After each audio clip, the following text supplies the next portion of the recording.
Hello guys! Hello! This is for Taurus. Taurus, welcome dito sa aking channel, Kapalaran 888. Welcome! Alamin natin kung anong messages, vibration, gabay, energy para sa inyong lahat. This is general reading, so please connect your intuition sa lahat ng baraha na posibleng lumabas dito sa readings natin. So, yung first card natin, Taurus, is number 13, number 4, wealthy man. Okay, Taurus. Isang mayaman na lalaki, or pwedeng ikaw yan, or pwedeng someone na kilala mo. Okay, and courthouse. Wow. So, yun. Nakikita ko, sir, dito, maybe there's someone here. Isang napaka-importanting connection siya. Maybe mayaman, pribileyo na tao. Pwedeng boss, pwedeng may-ari ng company, or mayor, kapitan, or kung sino man siya, governor, or maybe judge, ang posibleng magpapadala sa'yo ng letter, or maybe this is a message, a confirmation, a contract signing, a clarification, na ipapadala sa'yo. So, pwedeng job offer siya. Please comment down below if you resonated. Pwedeng makatanggap ka ng job offer from a huge company, or from an employer na sobrang yaman or sobrang stable financial. Okay. So, let's check.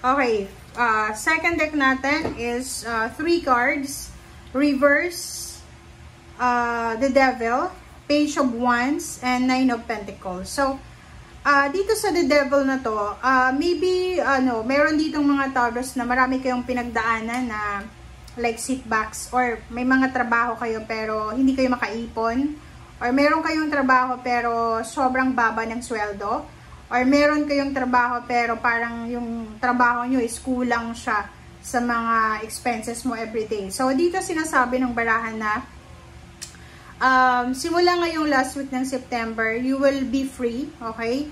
You will release yourself from any judgment, and you will recover kung ano man yan, money, relationship, physical health, and restoring control, which is empowerment sa kung ano man ang nawala sa'yo. Okay? So, you're finally breaking free and becoming more self-aware. Okay?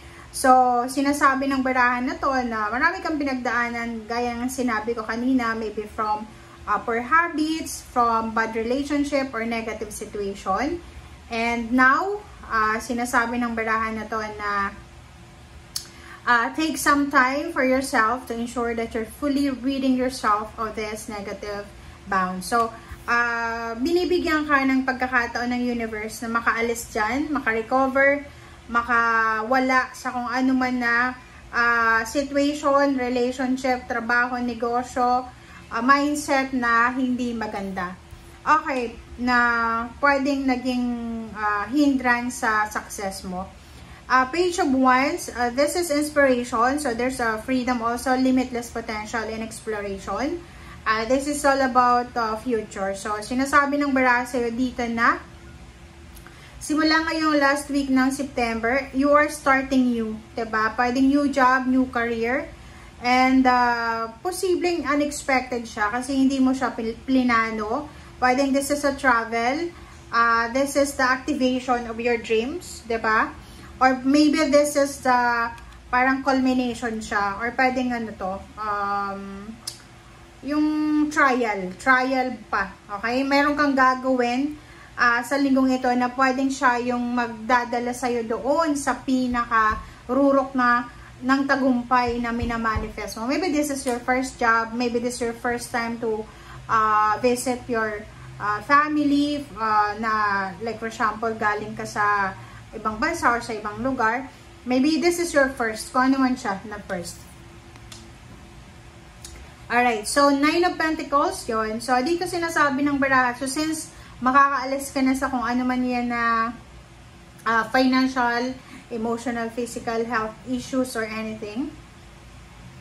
And matatanggap mo kung ano man tong sisimulan mo, there's an abundance. You will, parang ano to, ito yung magiging result niya. Makukuha mo yung windfall of abundance, luxurious life, success, freedom or independence, and prosperity. Diba? Kasi itong Nine of Pentacles, this is the manifestation of your dreams, of your desires. This is the long-awaited na success na minamanifest mo or tinatrabaho mo. So, sinasabi ng bara sa'yo na huwag kang mag-guilty. If ever na sa last week ng September, magkaroon ka ng chance na ma-enjoy yung financial success, huwag kang magi-guilty. Okay? So, it's okay. It's okay lang na mag-enjoy ng luxurious life. It's okay na mag-pamper ng sarili mo. It's okay. Kasi dito sinasabi ng barahan na yung achievements na makukuha mo, deserve mo yan eh. Kasi pinagtrabahuan mo yan eh. Hindi yan dahil sa swerte ka, but this one is because of hard work, diba? So, now is the time to make wise investment. Investment of your time, of your energy, of your love, of your emotion, of your parang plans, okay? And, wag tayong masyadong dumepende sa ibang tao. Kasi kaya mo eh. Diba? Kayang-kaya mo. Alright, so let's check the third deck, Taurus.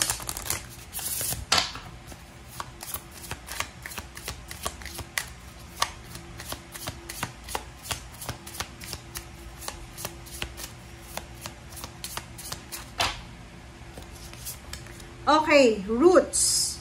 Connect with your roots, ancestral wisdom guides you. Yun.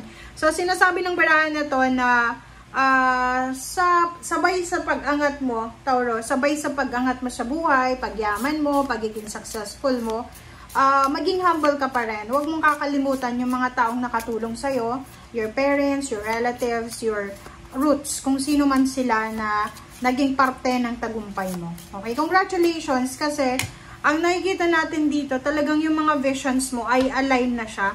Makakatanggap ka ng answered prayers or matatanggap mo lahat ng blessings na dati ay pinagpe-pray mo lang.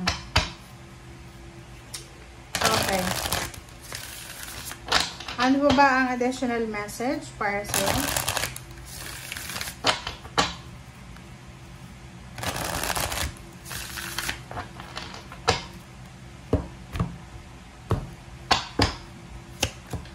Okay, Queen of Swords. This is freedom talaga.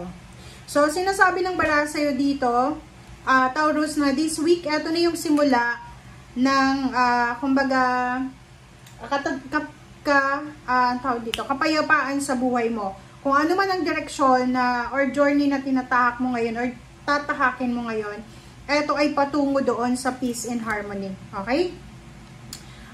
Sinasabi ng bara sa'yo dito na mag-iingat lang tayo. We need to be careful na huwag tayong padadala sa mga away, sa gulo, sa competition, sa misunderstanding, sa kung ano man na negative. Kasi, yan yung temptation na possible na magbigay sa atin ng, parang maging hindrance siya sa mga plano mo. Kasi di ba pag mainit yung ulo mo, hindi ka makakapag-decision. So, as much as possible, umiwas tayo sa tao, sa sitwasyon na pwedeng magdala ng gulo sa buhay nyo. Okay?